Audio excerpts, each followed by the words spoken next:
Deleita-te também no Senhor, e Ele te concederá os desejos do teu coração. Salmo 37, verso 4. Existem duas coisas muito claras neste texto. A primeira é um preceito escrito sobre cintilantes joias: deleita-te no Senhor. A segunda é uma promessa inestimável para além dos rubis: Ele te concederá os desejos do teu coração. Vamos olhar a primeira. A primeira é um preceito escrito sobre cintilantes joias. Eu adicionei essas últimas palavras porque a lei dos 10 mandamentos foi escrita sob pedra, como está em Êxodo 24, verso 12. Talvez em duro granito, no qual os homens poderiam encontrar pouco deleite. Mas esta lei de um único mandamento, deleita-te no Senhor, não é a lei de pedra para ser escrita sob tábuas de granito. Ela contém um preceito de cintilante brilho digno de ser escrito em ametistas e pérolas. Deleita-te no Senhor. Irmãos, quando o deleite se converte em um dever, então certamente o dever é um deleite. Quando se torna meu dever ser feliz, quando tenho um mandamento expresso para me deleitar, então de fato eu seria um pecador se recusasse minhas próprias alegrias e se me desviasse da minha própria felicidade. Ó, que Deus nós temos, que faz com que nosso dever seja ser feliz. Que Deus misericordioso, que considera a obediência mais digna da sua aceitação, aquela que é prestada por um coração alegre. Deleita-te no Senhor. Agora, em primeiro lugar, o que é este deleite? Tenho meditado na palavra deleite e não posso explicá-la. Vocês sabem que é uma palavra única, uma palavra deleitosa. Não posso utilizar qualquer outra coisa senão a própria palavra para descrevê-la. Se você a contempla, ela resplandece com luz, brilha como uma estrela, mais ainda, como uma brilhante constelação, radiante com doces influências, como as Pleiades. É alegria, porém é mais do que isso. É alegria abundante, é descanso, mas é um descanso que permite a máxima atividade de toda a paixão da alma. Deleite. É alegria sem fermentação. Deleite. É paz, porém é mais do que isso. É paz celebrada com festividade, com flâmulas penduradas em todas as ruas e música tocando na alma. Deleite. Aqui irei compará-lo. É uma palavra extraviada que pertence à linguagem do paraíso. Quando as palavras sagradas do Éden voaram para o céu com a queda, esta, sendo enredada nas malhas de seda das tramas da primeira promessa, foi retida na terra para cantar aos ouvidos dos crentes. Onde encontrarei metáfora para descrevê-la? Uma vez que aquilo que é humano me falha, deixe-me buscar entre as criaturas de Deus que não pecaram. Vá para a beira-mar quando a maré está baixa e em algumas partes da costa você verá uma pequena franja na extremidade das ondas. Parece uma névoa, contudo, examinando mais de perto, você descobrirá que existem milhares de pequenos camarões saltando, em todas as formas e posturas, para fora da onda que está recuando, numa exuberância de alegria e diversão. Ou em uma tarde de verão, olhem para os insetos enquanto dançam incansavelmente, quase sem saber como se divertir mais. Ou vejam como saltam as ovelhas no campo. Escutem o cântico dos pássaros pela manhã e ouçam novamente suas agradáveis notas ao entardecer. Olhem para os peixes quando saltam do riacho e ouçam o zumbido do inseto no ar. Todas essas coisas podem lhe dar frágeis vislumbres da luz do deleite. Voem ao céu, se vocês desejam saber o que significa deleite. Contemplem lá os espíritos enquanto tocam as cordas de ouro com seus dedos. Escutem suas vozes em júbilo de alegria desconhecidos para os ouvidos humanos, enquanto cantam aquele que os amou e os salvou dos seus pecados em seu sangue. Vejam como guardam o eterno sabá no grande templo do Deus vivo e o contemplem em seu trono, e vejam novamente, absorvidos em glória, beatificados em Jesus, repletos do céu, transbordando com grande alegria. Isso é deleite. Eu sei que falhei em descrevê-lo. Vocês devem pegar essa palavra e soletrá-la letra por letra, e então devem orar a Deus para que Ele coloque seus corações em um doce estado de espírito composto pelos seguintes ingredientes: um descanso perfeito de todos os cuidados terrenos, uma perfeita resignação de si mesmo nas mãos de Deus, uma intensa confiança em seu amor por você, um amor divino a Ele, para que você sinta que seria qualquer coisa ou faria qualquer coisa por Ele. Em seguida, deve ser adicionada a tudo isso uma alegria nele. E quando tiverem reunido todas essas coisas, devem colocar tudo para ferver, e então, por sua graça, você terá deleite no Senhor seu Deus. Matthew Henry diz: o desejo é amor em ação, como um pássaro em pleno voo. Deleite é amor em repouso, como um pássaro em seu ninho. Tal é o significado da palavra e tal o dever prescrito. Deleita-te também no Senhor. É um mandamento, uma ordem dele para nós. Em segundo lugar, de onde vem este deleite? O texto nos diz: deleita-te no Senhor. Deleita-te no Senhor, em sua própria existência. Que haja um Deus é suficiente razão para fazer feliz o homem mais miserável, se ele tiver fé verdadeira. As nações desabam, as dinastias caem, os reinos cambaleiam. Que importa isso? Pois há um Deus. O pai se foi para o túmulo, a mãe dorme no pó, a esposa se foi do nosso lado, os filhos são arrebatados, mas há um Deus. Isso, por si só, é suficiente para ser uma fonte de alegria para todo sempre aos verdadeiros cristãos. Deleite-se também em seu domínio. O Senhor reina, regozije-se a terra, diz o Salmo 97, verso 1. O Deus eterno é rei, o grande eu sou é rei. Aconteça o que acontecer, ele se senta em seu trono e governa bem todas as coisas. O Senhor preparou seu trono nos céus e o seu reino governa sobre tudo. De pé na carruagem da providência, ele segura as rédeas e orienta os velozes corcéis de acordo com sua própria vontade. Deus é exaltado acima das montanhas e dos outeiros. Ele tem influência em todas as coisas, tanto no magnífico como nas minúcias. Exalta e alegra-te, ó filha de Sião, diz Zacarias 2,10, porque o Senhor é Rei eterno, diz o Salmo 10,16.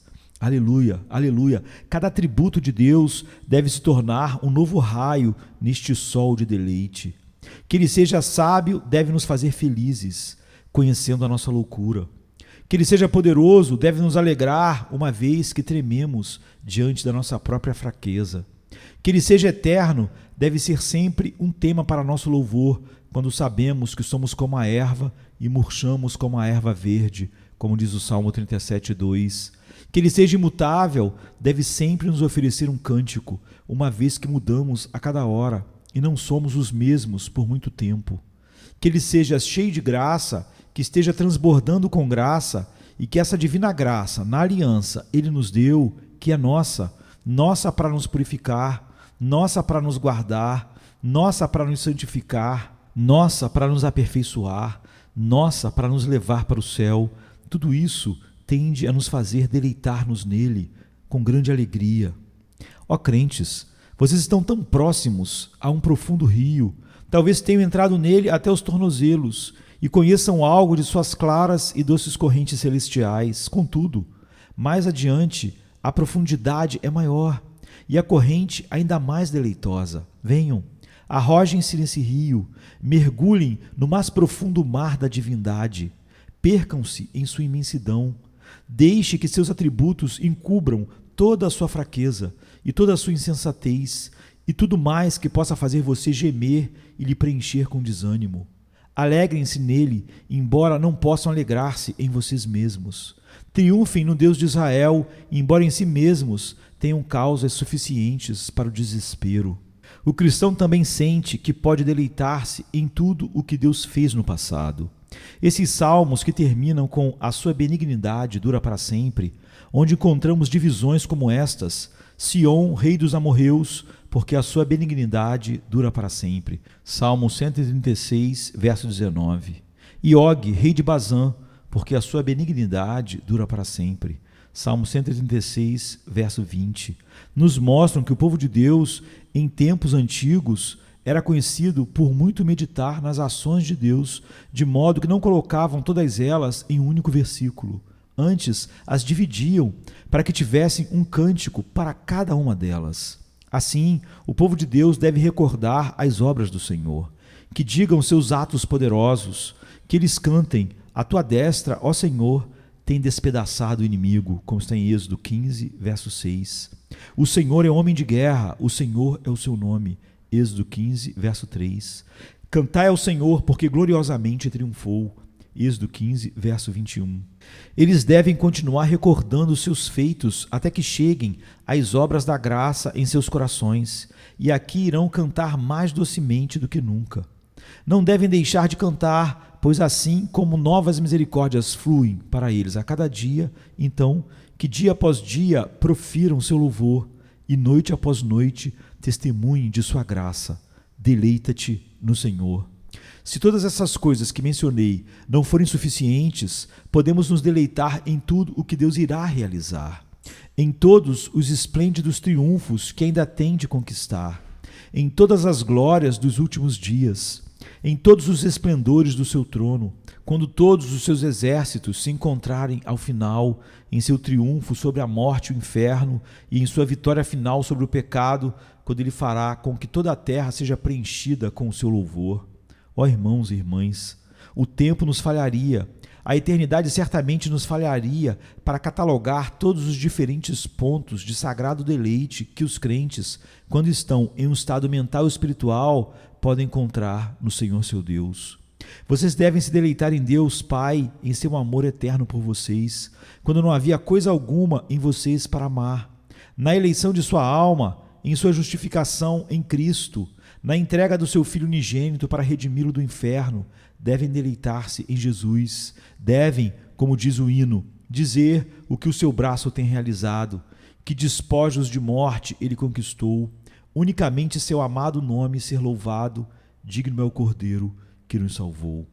Vocês devem se deleitar em Deus Espírito Santo, em suas operações vivificantes, em suas iluminações, em suas consolações, na força que Ele lhes dá, na sabedoria que Ele lhes concede, na fidelidade com que Ele lhes atende e na certeza que Ele lhes aperfeiçoará ao final, para que sejam encontrados como participantes da herança dos santos na luz, como diz Colossenses 1,12. E aqui podemos ramificar 1000 temas. Deleitem-se em Deus como seu Pai, como seu amigo, como seu ajudador. Deleitem-se em Jesus Cristo como seu irmão, como seu esposo, como seu pastor, como seu tudo em tudo. Deleitem-se em Cristo em todos os seus ofícios, como profeta, sacerdote e rei. Triunfem nele em todas as suas vestes que exalam mirra e aloés e cássia, como está no Salmo 45:8. Deleitem-se em Cristo, em sua glória e em sua humilhação, em sua cruz e em sua coroa, em sua manjedoura e em seu triunfo eterno, levando cativo o cativeiro, como está em Efésios 4:8. Deleitem-se no Espírito Santo em todos os seus diversos tratos com as mentes dos homens. Deleitem-se em... Bem, melhor concluirmos. O que mais podemos dizer? Certamente poderíamos falar eternamente. Deleitar-se no Senhor, que maravilhoso, que ilimitado, que regozijante tema, e deleite-se nele para sempre. Agora surge uma outra pergunta. Quando este deleite deve ser praticado? Deleita-te no Senhor. Os preceitos que não têm limites quanto ao tempo são de observância perpétua. Meu texto não diz deleita-te no Senhor ocasionalmente, ou de vez em quando, mas em todos os momentos. Há 2 ocasiões em que é difícil nos deleitarmos em Deus, e, portanto, vou mencioná-las. É difícil nos deleitar em Deus quando tudo vai bem conosco. Ouço alguém dizer, não consegui entender isso. Esse é o momento quando mais me deleito em Deus. Irmãos e irmãs, receio que esse é o momento quando vocês menos se deleitam em Deus. Mas quando estou rodeado de comodidade, quando a providência sorri para mim, então me deleito em Deus. Alto lá, tem certeza disso? Acaso não é provável que muitas vezes você esteja se deleitando mais em suas misericórdias do que nele? Se deleitando no que ele dá, mas não no doador? Deleitando-se na criatura em vez de no Criador? Eu temo, amados, que nossos dias brilhantes e ensolarados são os momentos de maior tentação. Bem podemos orar, em todo tempo de riqueza, livra-nos. Nos assemelhamos um pouco à esposa insensata que, quando recebe de seu marido joias e anéis, torna-se propensa a amar suas joias mais do que o seu marido. Conhecemos muitos crentes que alcançaram graça e misericórdia divinas e tiveram grandes privilégios, mas então se deleitaram mais nas misericórdias e privilégios do que em seu Deus. É difícil, quando o lagar está cheio, amar a Deus mais do que a vinha. É difícil, quando há uma boa colheita, pensar mais em Deus do que nos feixes e no celeiro. É difícil, quando você está se tornando mais rico, ainda dizer: este não é o meu tesouro. Os tesouros da terra sujarão nossas vestes, a menos que cuidemos de nossos corações. Nossa alma se apega ao pó, e o pó é de nenhuma ajuda à devoção. Tome cuidado, crente rico, para que você se deleite em Deus e não em seus jardins e em suas casas, em seus terrenos e suas propriedades, pois se você se deleitar com isso, seu ouro e sua prata enferrujarão, e a traça estará em sua capa, e a praga, em breve, estará em sua herança. Diga: estas coisas não são minha porção. A minha porção é o Senhor, diz a minha alma, como está em Lamentações 3:24. Outro momento em que é difícil deleitar-se em Deus, não tão difícil como o primeiro, é quando tudo vai mal conosco. Então temos a tendência a dizer com o idoso Jacó: todas essas coisas vieram sobre mim. Gênesis 42:36. Que nobre oportunidade Jó perdeu quando servo após servo veio lhe dizer que tudo havia se perdido, e ele estava sentado no meio das cinzas, raspando-se com um caco, como está em Jó 2, 8 e 9. Se pudesse ter se levantado e dito: todavia eu me alegrarei no Senhor, exultarei no Deus da minha salvação, como está em Abacuque 3,18, que triunfo de fé teria alcançado. Se pudesse ter sido esse homem de fé para Deus, Jó teria sido o personagem mais esplêndido que teríamos na Sagrada Escritura. Ele foi longe quando disse: ainda que ele me mate, nele esperarei. Jó 13,15. Vemos falando aqui um homem a quem Deus havia feito poderoso, mas se pudesse ter se deleitado ainda mais em Deus quando estava coberto de úlceras, isso teria sido quase sobre-humano. Creio que posso dizer que isso teria sido o limite máximo que a graça divina poderia realizar em uma pessoa. No entanto, quantas vezes tem notado que os crentes se deleitam em Deus com muito mais facilidade em suas aflições do que em sua prosperidade? Viu o hisopo crescer no Líbano e viu o cedro crescer na parede, diz 1 Reis 4,33. Tem visto grandes santos onde havia pouca misericórdia, e tem visto santos maltrapilhos onde havia grandes bênçãos providenciais. Os pássaros de Deus cantam melhor em gaiolas, e o louvor a Deus soa melhor da boca da fornalha da aflição do que até mesmo do topo do monte da comunhão. Me parece que estamos constituídos de tal modo que, a menos que Deus aperte as cordas do nosso coração pela dor e pela aflição, nunca emitiremos uma doce melodia para Ele. É difícil, muito difícil para um homem, quando cada sustento terrenal se foi, dizer: ainda que a figueira não floresça, nem haja fruto na vide, ainda que decepcione o produto da oliveira e os campos não produzam mantimento, ainda que as ovelhas da malhada sejam arrebatadas e nos currais não haja gado, todavia eu me alegrarei no Senhor, exultarei no Deus da minha salvação. Abacuque 3, 17 e 18. No entanto, pela graça divina, em todos os momentos devemos nos deleitar em Deus. Mas eu ouço uma voz dizer: e quando o cristão deve estar infeliz? Nunca, irmão, nunca.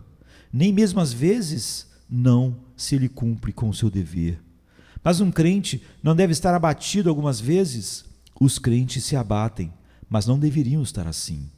Bem, mas muitos dos santos de Deus estão cheios de dúvidas e medos. Eu sei que eles estão, o que é uma pena. Mas alguns dos filhos do Senhor andam lamentando todos os dias. É por própria culpa deles, pois seu Senhor não lhes pediu nem ordenou que o fizessem. As Escrituras nos ensinam: regozijai-vos sempre no Senhor, diz o apóstolo. Outra vez, regozijai-vos, como está em Filipenses 4,4. E muitos poucos homens sofreram tanto quanto o apóstolo Paulo. Mas não existem momentos em que podemos nos entregar à nossa veia melancólica, já que este é o nosso temperamento, e cultivar a tristeza? Bem, se você o fizer, logo descobrirá que isso cresce rapidamente. Deus muitas vezes trata seus filhos como sei que alguns pais fazem com seus próprios filhos.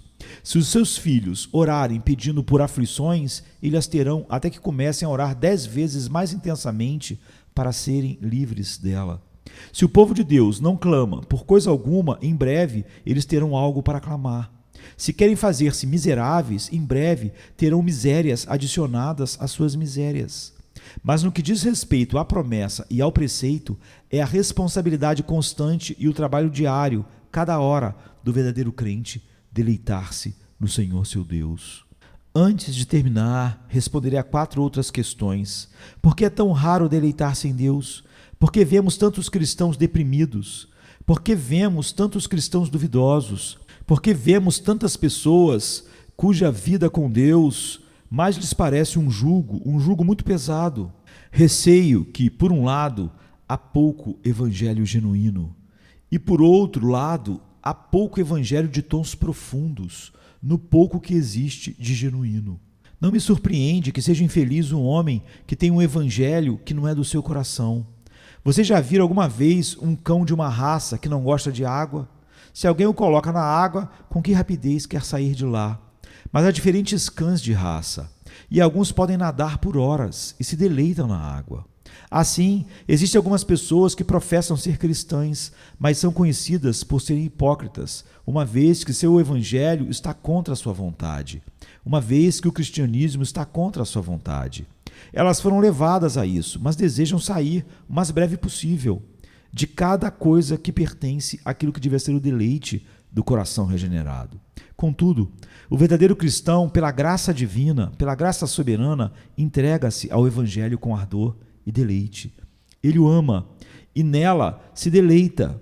Um dos melhores testes para discernir entre um hipócrita e um verdadeiro cristão é este dito por Jó a respeito do hipócrita: deleitar-se-á no Todo-Poderoso, como está em Jó 27:10. Não, o hipócrita estará desgostoso, o hipócrita se sentirá infeliz, o hipócrita se tornará tão miserável como um homem pode ser. Ele nunca pôde e não pode e nunca poderá deleitar-se em Deus com uma regra. Ele pode ter alguma alegria nos meios exteriores, pois mesmo Herodes ouviu João de bom grado, como está em Marcos 6:20, mas isso é somente um espasmo. Apenas o verdadeiro crente pode ter um constante e permanente deleite no serviço e amor de Deus. Essa é uma evidência tão segura e infalível que, se alguém dentre vocês se deleita em Deus, concluo, sem hesitação, que você é uma alma salva. Mas se algum de vocês, ao contrário, nunca tem qualquer deleite em Deus, de qualquer tipo, eu questiono se você já conheceu Deus. Pois se você o conheceu, você deveria experimentar algum grau de deleite nele. Mas de que serve este deleite? Pergunta alguém. Por que os cristãos devem ser um povo tão feliz?